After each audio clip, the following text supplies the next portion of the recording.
אני רוצה לדבר היום על חרדה. כל כך הרבה אנשים סובלים מחרדה, זה כל שנה נעשה יותר ויותר ויותר אנשים, אז אני רוצה גם להסביר לכם את התיאוריה שלי, את האמת שלי, שמוכחת על ידי עשרות אנשים שנרפאו לגמרי ולתמיד מחרדות, וגם מה זה חרדה וגם מה אפשר לעשות כדי לרפא חרדה. אז קודם כל האמת שלי על חרדות הולכת לעצבן את מי שסובל מחרדות, כי לימדו אתכם לריב איתה ולדחות אותה, וכאילו אפשר להתגרש ממנה, לקחת כדורים או לעשות משהו, והחרדה כאילו המטרה שלנו היא לסלק אותה. אז המטרה שלנו היא לא לסלק אותה, כי המטרה היא בכלל באה לטובתכם. היא באה להראות לכם שיש משהו לא נכון בהתנהלות שלכם, תכף אני אסביר מה.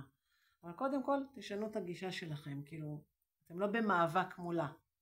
אתם ברצון לשנות משהו בהתנהלות שלכם שלמדתם מבית או מאיזשהו משהו הישרדותי, ואז זה מה שגרם לחרדה להגיע ולהיות. מה גרם לחרדה להיות?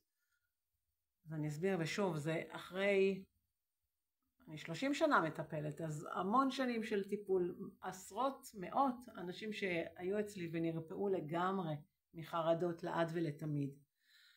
חרדה, לפי מה שאני יודעת ובניסיון שלי, היא הרבה מאוד רגשות שלא נתנו להם ביטוי, אוקיי? אז אתה יום אחד נתת לרגש הזה סתירה. אחרי יומיים נתת לרגש העצב בוקס. אחרי 3 ימים העפת אותו מחדר המדרגות למטה. ואז כל כך הרבה השתקתם, לא נתתם ביטוי לרגשות שלכם. יום אחד הרגשות באים ועושים לכם איפון, כי נמאס להם.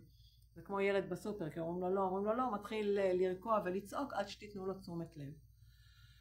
אז החרדה היא לא הבעיה, מה שגורם לה זה הבעיה, שזאת בעצם הבעיה עם הכדורים, שהכדורים לא מטפלים בכלל בבעיה, הם רק מטפלים בסימפטומים, הם לא מטפלים אפילו בסימפטומים, רק אומרים לסימפטומים בואו תהיו בשקט שלא נשים לב אליכם. איך אפשר לדעת את זה? אם תפסיקו עם הכדורים תראו שהחרדה חוזרת, נכון? אז כדורים לא מטפלים בבעיה, וכן יש בהם רעלנים וחומרים שהם רע לגוף, אז עדיף לעשות טיפול מיטבי ונכון ומדויק, ולעשות את הטכניקה הזאת קודם כל לפני שמנסים כדורים. הבעיה שכולם רגילים ללכת לרופא ולקבל כדורים, ואז מגיעים אליי אחרי שנים של כדורים. חבל על כל הזמן, חבל על כל הרעל הזה שאתם מכניסים לגוף. אני לא מדברת כמובן אם יש לכם סכיזופרניה או יש פסיכוזות, אז זה סיפור אחר, אני מדברת כרגע על חרדות. אז קודם כל להגיע לטיפול מיטבי, לטיפול טוב, לטיפול של מישהו שמוכח שהוא יודע לטפל בחרדות. דבר שני הוא להפסיק לריב עם הרגשות שלכם, להפסיק לנסות להתעלם מהרגשות שלכם.